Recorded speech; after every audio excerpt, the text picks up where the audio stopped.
Hello guys, how's it going? My name is Darren. Today's video is not your everyday PvP video, though I'll have some kind of BG footage in the background. Today I want to have a discussion video about Ashran. And today I have a guest with me, Luxley. And Luxley? Hi, my name's Luxley, and what was I going to say about myself? Oh yeah, I steal from the rich and I give to the richer. Nice. Yeah, so Interesting. it's just kind of like a dyslexic, redistribution of wealth.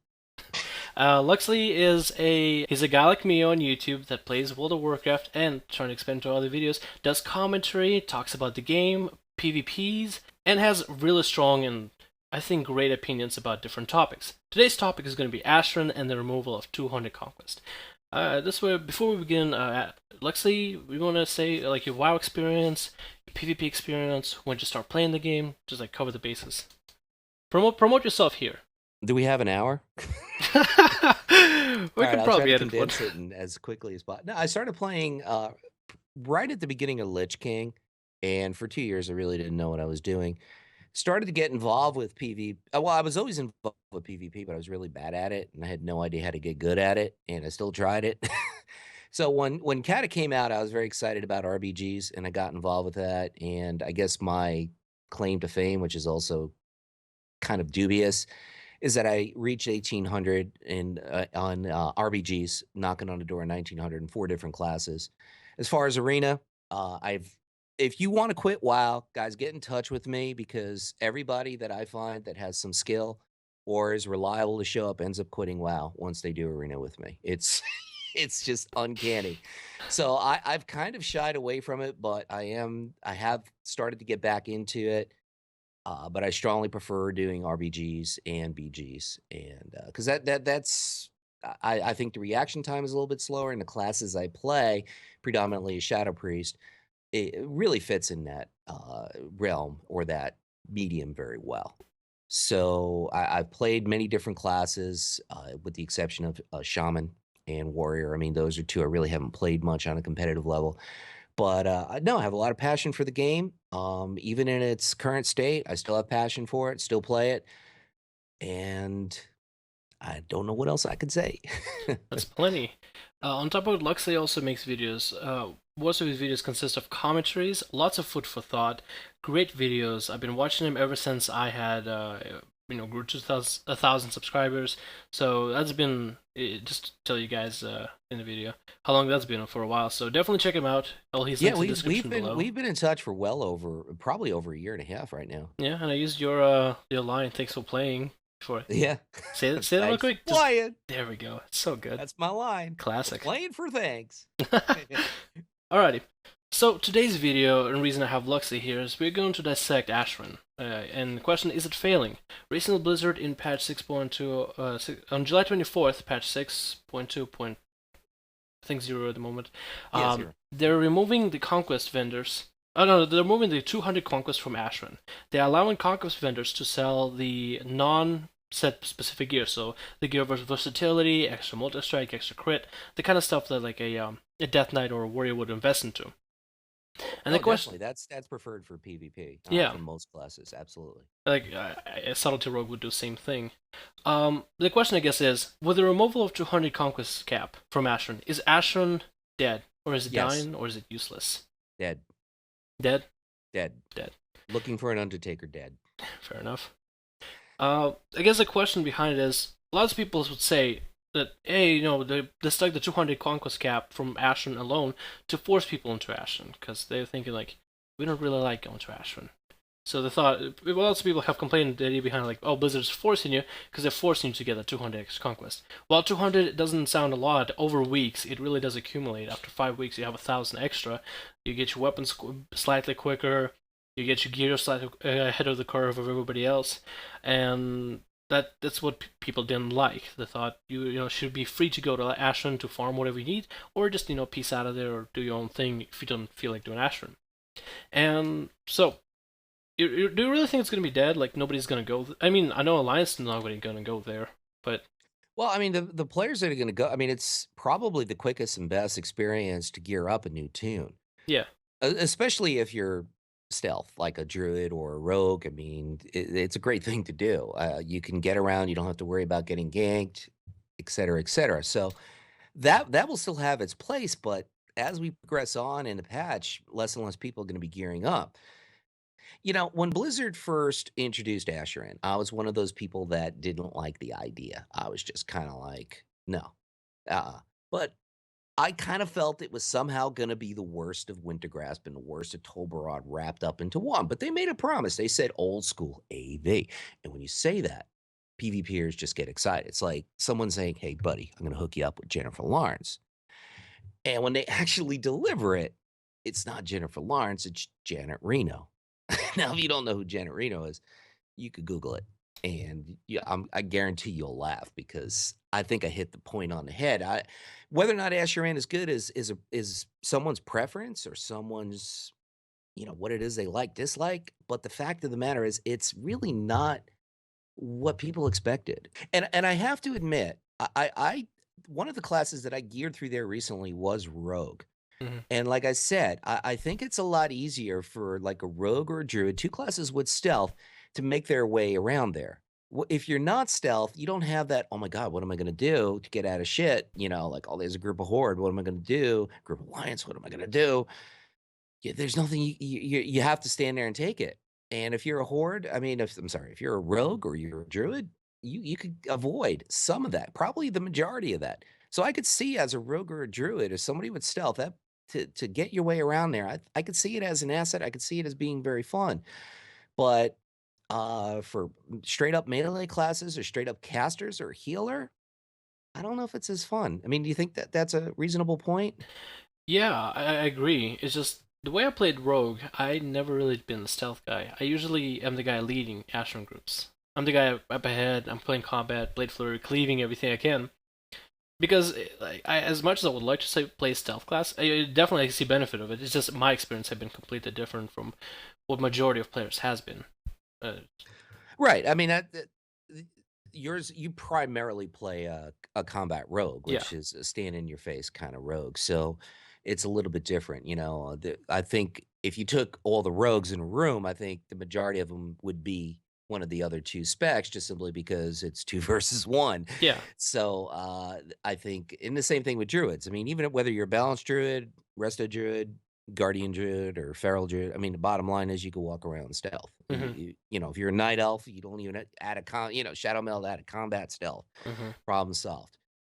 I mean, I never liked the idea of that extra 200 conquest in Asheran, just simply because I remember when I was running RBGs very aggressively in Kata in the beginning of MOP, we would, somebody would drop out of the group, usually a tank, then you got to wait like 45 minutes to get a tank because that's the way it was back then, Hmm. or a healer, just something that you couldn't quickly fix. Hmm. And you'd be sitting around for 20, 30, 40 minutes waiting for something like that. You didn't have the mechanisms that you have now to expedite it quicker. Hmm. And I just remember waiting and waiting and waiting, and we get somebody and he get his RBG win so he could cap for the week. Thanks, guys. And he'd be gone. And Mm. now we're in the same situation again. Yeah. So when you force people to do it, it becomes a problem. And you get people like that. They just want to go in there, get their 200 points, whether it was an RBG in Kata and MOP or it's Asheran, and then they're gone. It's just, I got my 200 points, got to go. And you should do it because you love it. And I think that that's a problem. Blizzard, we're in a poker game, okay, and they took all their chips, like push them in the middle, Asheran, every single chip. Mm-hmm. They even reached into their pockets, for whatever they could find, mints, whatever it is, just push it in the middle, Asheran, and they lost. Nobody wanted to do it. Mm-hmm. Nobody wanted to do it, and part of the reason why I do believe was the lag. I think part of the reason why they made a mistake making it kind of a server-based thing. Mm-hmm. And another thing, I think the whole concept of it was very murky. Yeah. As they refined it with each patch, it got a little bit better. That's the problem. They already left a bad taste in everyone's mouths. It's kind of hard to get that out, even if they do refine it. And they did. I mean, Mm-hmm. I think they did refine it. And like I said earlier in the video, I was very, very critical of Asheran from day one, from the beta. But I do have to admit, I think they fixed it a little bit. It was kinda like one step up, but two steps back. Hmm. It was like one step up, they fixed it, they streamlined it, they made it, more pronounced. You were able to navigate it a bit better, and the lag was gone, and I think they really made it kinda cool. They borderline cool, like knocking on the door, "Hello, can I come in?" Hmm. That kinda cool, almost there. Not quite, but almost. But yet, they took 2 steps back because the queue times went to an hour, Hmm. 2 hours, and you're sitting there like, "Oh, I wanna watch Lord of the Rings." So you watch Lord of the Rings and you're waiting for Ashran, right? Hmm. And you're like, "Lord of the Ring ends," which is a long freaking movie. And then you're just like, "Oh, look, I'm still in the queue." Well, I think I'm gonna watch Two Towers, but before I watch it, I'm gonna get popcorn. So you Hmm. drive in your car, go to the supermarket, get some microwave popcorn, come back, you're still in the queue, Hmm. right? So now you're like, "All right, I'm gonna watch Two Towers, but I gotta take a pee," right? So you gotta take a piss, you leave, you come back, queue hit, you missed it. True story. Oh my god, did that happen to me? And I think it's happened to I've heard people, YouTubers that are PvPers primarily like you and I think that's happened to everybody at least once. Leave That it in the comments if that's true. about perfect, yeah. If that happened to you, I know that happened. Not exactly the same thing, but Hayes the DK, he was waiting for an hour, and then it like DC'd him, and he came Yeah. back. His position queue was gone, so then he queued back in. DC'd him after about an hour. Position queue and it's gone again. Have to get back in. Got in it for the third time. Alliance is losing, so it's like never lucky. Just never lucky. Well, Ashen is definitely not what it was like back in the beta. I remember playing that, and that was a blast. It was just like new, so like it wasn't too refined. So it was a cool place. You could summon champions. You could have Treesus walking around, or the Rock Lobster guy, or the Horde Alliance. Rock Lobsters. Mm-hmm. That's a band actually. In the Yeah, it is. 50s they did a song in the 80s. And I think what is fun about it is because everybody's starting like full arena gear, so it was like really just balanced out for the most part, and people wanted to play Alliance and Horde. So it was just like when it first appeared, everybody just had fun, and I remember just enjoying it. I'd never had a too like terribly bad of an experience with Ashton. I never had like I wasn't one of those extremes that you hear about, like the hour queue, or and it's just like I just leave for 5 seconds and the queue pops and it's gone. And it's like, well, damn. Or it deceives me like with Haze. I never had a too just like this mind grueling just waiting experience and then just like never get in. So for me, like I enjoyed it for the most part. I like the idea behind it. I completely understood why people didn't like it, and lag happens. So it's just like, well, it's kind of difficult to get in here, you know. Like everything with Watt, it just almost seems like a very you ever I don't know if you cook for yourself or whatever, but if you ever had frozen french this is so weird, this is so out there, but if you ever have ever make frozen french fries, Yeah. right? And you read the instructions, you put in 450. I just did this the other day, and you put them in, and you put them in the oven 450, and you're supposed to keep them in there for like 20 minutes, 22 minutes, whatever. Hmm. Well, everything Blizzard did in Warlords of Draenor is almost like taking those frozen french fries and cooking them for 10 minutes and then eating them and wondering why they're still half frozen. And that is just very true with pretty much everything they did in WoD, with the exception of the leveling experience. That's the one of the few saving graces in the whole expect, I believe.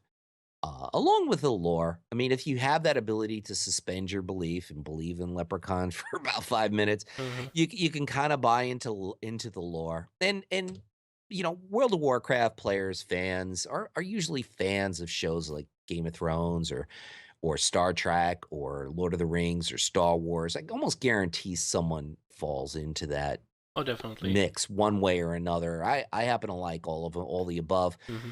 but when you're a fan of one of those genres or one of those canon, so to speak, franchises, you have that ability to suspend your belief. Hmm. And I think if you do that for WoD when it comes to the lore is pretty good. Yeah. They kind of got the story back on track where MoP was more or less a culture than a story. Hmm. and this is more of a story. A bit murky, but still a story. You got to suspend your belief a little bit, but that's just what Ashran. It's almost like they just took the fries out a little bit too soon, and they're like still frozen. I mean, it was nice that they were like, ambitious with, what it could have been. It just, maybe it's just they just didn't have the manpower, or just, just not enough ideas, not enough quick fixes. I mean, with the way it is right now, yeah, you say it's decent. The action's pretty decent, except for the queues. Right, the way it is right now in the very end product. You'd say I you admit like that. it. Yeah, I do agree Yeah. with that. It's gotten better. If that's what it was like at the very beginning, then people might have been like, "Hey, I guess this is not that half bad." And, they could have just improved on it. I mean, they added like a whole new event there. They could have added maybe more mechanics. Some people were talking before about like siege engines. If they would have expanded, made it right the first time, expanded on it instead of having to like adjust it and fix it to the way it is now, where it's like kind of sort of manageable. Like I said before, left a bad taste in people's mouths in the first place. So it's really hard to just like look at it in like a nice light, be like, oh, this is not that bad. Most people are just be like, I'd rather not do Ashran. So reason why they removed the 200 conquest cap for it. Could it all be linked to the fact that people playing Alliance, not enough people playing Horde? I guess the question is the human racial really all that OP?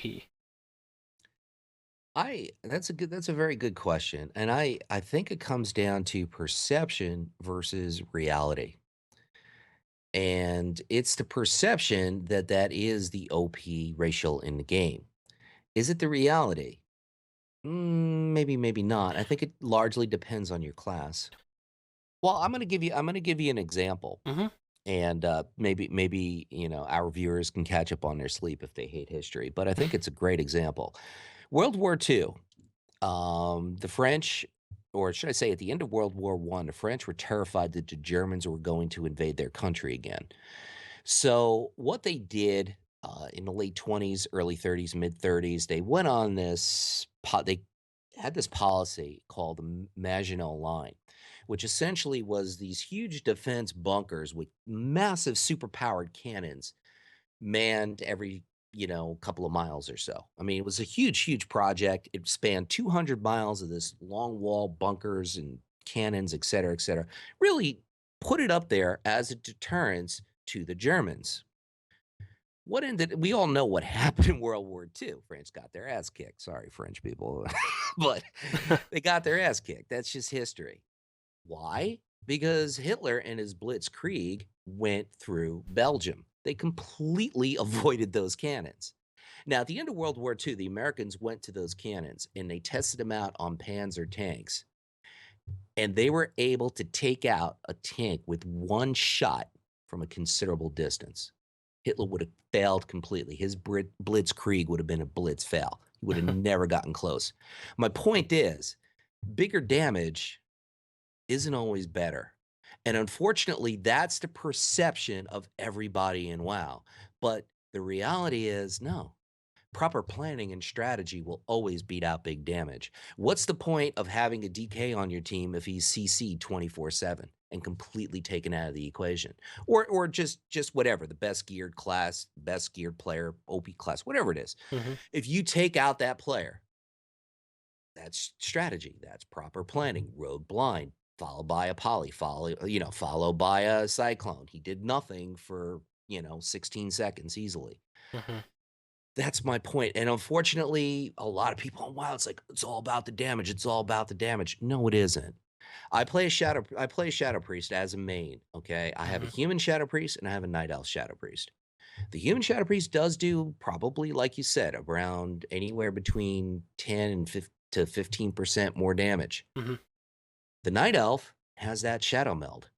And if you put my human priest into an arena, it's a nightmare because there's no question who they're focusing out of the gate. Okay. It doesn't matter who I'm with. I'm getting focused out of the gate and I can't do shit most of the time if it's a double melee Mm-hmm. because, the person I'm with is usually playing with chopsticks. Okay. But as a night elf Shadow Priest, different story. Come out of the gate, pop a feather, speeding around. Oh, there's Shadow Priest. Spectral guy's Shadow Meld, where'd he go? You Mm-hmm. know, now it completely changes the dichotomy of the situation. So bigger damage isn't always better. Sometimes when you know how to use your utility better, it works in that slant.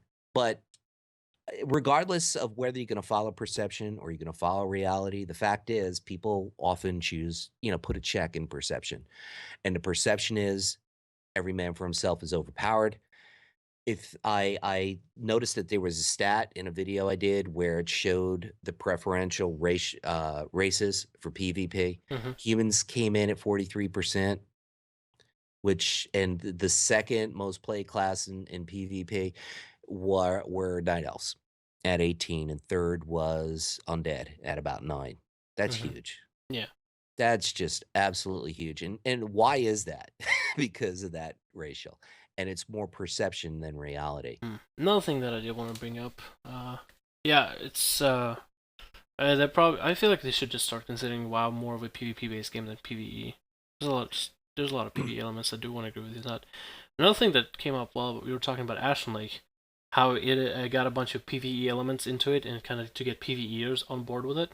Hmm. When I thought about the events, like there's 5 events. There's the uh, quarry, there's the races, there's the burial grounds, there's the mines now, and then fires. And then I thought to myself, for a PvP playground that they called it, who the fuck wants to go running around collecting mines, collecting ores, and put them in a card? That doesn't sound like a PvP activity. Or play Ghostbusters, sucking in ghosts into like a gun thing. Ghostbusters. Let alone, I mean, killing. I You mean, slime me. you can go down the mines, kill these bird spirit people, but is that really PvP? I, not really. You can go into races, yeah. You go five rounds around the thing, and with the races with your guy, and you can stop the other faction from doing that. I guess that's part of PvP, but you're not really doing a PvP activity. You're just getting thrown in an area where you should be competing against the other faction. So I guess I don't know. I feel like they should have given more PvP objectives to it for and, Ashran World. and I think that's one of the I think you hit the nail on the head because that's one of the things that really dissuaded me from being involved with Ashran in any capacity in the beta or even live when it first came out because there was really no cut and dry strategy or objectives. It was really pretty much a Zerg fest as opposed to a capture the flag or a domination type of battleground or even, kill the guy with the ball like Temple of Katmadu is. Hmm. So I really I think that's something that it really lacked, and as a result, like you said, more PvP type endeavors in there and less PvE elements. That's why it seems clearly to me that this was Blizzard's attempt to try to get PvEers into PvP because of all those PvE elements Hmm. into it. I wanted to ask you a question Yeah. because I know that you've been playing. How long have you been playing WoW? Uh, Playing WoW since end of Kata. Been playing Rogue since beginning of Mr. Pandari. Season 12. Mid season 12. It's like when you could upgrade your PvP gear. That's where I started playing Rogue. I would say that's really the time when I started playing WoW. But Cataclysm, end of that. So you never really you never really experienced Wintergrasp. No, I experienced a bit of Tolbarad. Wintergrasp I only Right. heard So I was tales gonna of. say, how would you compare the good, the bad, and the ugly with Tolbarad and Asheran? Tolbarad, I felt like it was, I guess, it's your Tolbarad was like objective kind of area. You gotta capture the flag. Whoever wins gets points, and it was an area like you have the 3 points, and you would hope that both the Horde and Alliance would go there, and then they would just clash in the epic PvP battle. But the objective was to hold the flag. At least I don't know. I felt like that was more PvP based because we get that in Battlegrounds as is. So you have to strategize like how many people you send, how many you defend with.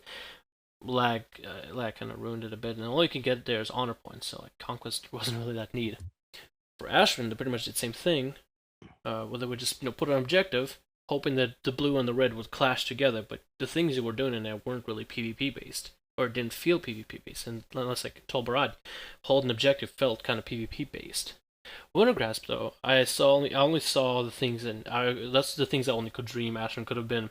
Siege engines, mowing down the gates, breaking down the walls, trying to get inside an area that the other faction was trying to, I guess, protect. Correct me if I'm wrong about Wintergrass. I'm just Yeah, no, that's what it was, definitely. yeah, it just seemed interesting. It was like what Guild Wars 2 brings, but just very vehicle based, not as much like foot soldier kind of base because you needed the vehicles to break down through the walls. Mm-hmm. There was like no easy way. You couldn't just get a bunch of guys to start PVEing the door, and the other faction just like throwing down uh oil and then just sets it on fire or something. Taking Guild War stuff again. But Well, I mean, I think Guild Wars stuff is a very appropriate analogy because Blizzard definitely took a page out of Guild Wars 2 when they came up with Ashran. They tried to have a response to what Guild Wars 2 was doing with a world versus world, and it's actually world versus world versus world. To really confuse people, but I just didn't think that the Blizzard my thoughts, and like I said earlier, I could be 100% wrong, but my thoughts is that the current game engine in WoW couldn't really execute that, even if they wanted to. So why did they even bother doing it? That's the question. Because I think they had to know that they couldn't execute it. Like if I'm gonna go up on the mound and try to throw strikes at Major League ball players, mm-hmm. I'm lucky I get the ball up in the high 60s. So that's nothing. I know right off the bat I can't throw 90 miles an hour. This isn't gonna work out well for me. Um, I think Blizzard had to think the same thing, that they don't have the game engine, they don't have the technology to execute what these other MMOs have been doing, and this is a problem they're going to be facing more and more as they move forward. But I've played Total Barad. I didn't like it that much. I mean, it was more or less, in my thoughts, a Zerg fest. Mm-hmm. But it definitely was more structured and organized than even Asheran was in the beginning. Yeah. And I did like Winter Grasp a lot. I didn't do it as much as I would have wanted to, just simply because I had a horrible computer at the time. So I would go in there and it would be like walking, like walking on like 4 feet of tar or something. I just couldn't. My frame rate would just get crushed, and I just was not effective. But I did love it. I thought it was a great idea, and it. I just wish Asheran somehow was the best of those two, as opposed to the worst of those two. I mean, I'm completely fine with Blizzard trying new things. I get excited when they're trying like something new, something edgy, something that just they haven't done before. You just never know if it's gonna come out right or wrong. Everybody's happy if it's like the greatest thing in the world. Everybody's ecstatic, but everybody's just gonna boo the living fuck out of it as soon as it's bad. If it really is bad, and Ashton just could have been something cool. We didn't know what they were. Maybe I don't know. You're right. It really could have been something cool. I really do think there's something there, but when it goes live, that's not the time to start tweaking and tinkering with things to make it better. It should have been. It should have been done much sooner. It should have been more streamlined and more prepared. Mm-hmm. But so I guess this is. I feel like everything that we could have said about Ashton has been said in more detail, and we even covered a bunch of more other topics that could have even amassed to the fail that ends up being Ashran. Yeah, I did. I admit it's. You know what it's like. I'll tell you exactly what it's like. You ever walk down the street and you see a $20 bill, and you bend down and it's really only a dollar bill. You get that like surge of disappointment a little bit, but it's still a dollar. That's how I feel about Ashran. Again, to thank you guys for watching. Lux's information description below. Definitely check out his channel. And thank you for watching. Let us know what you think in the comments below about Ashran. What are your thoughts?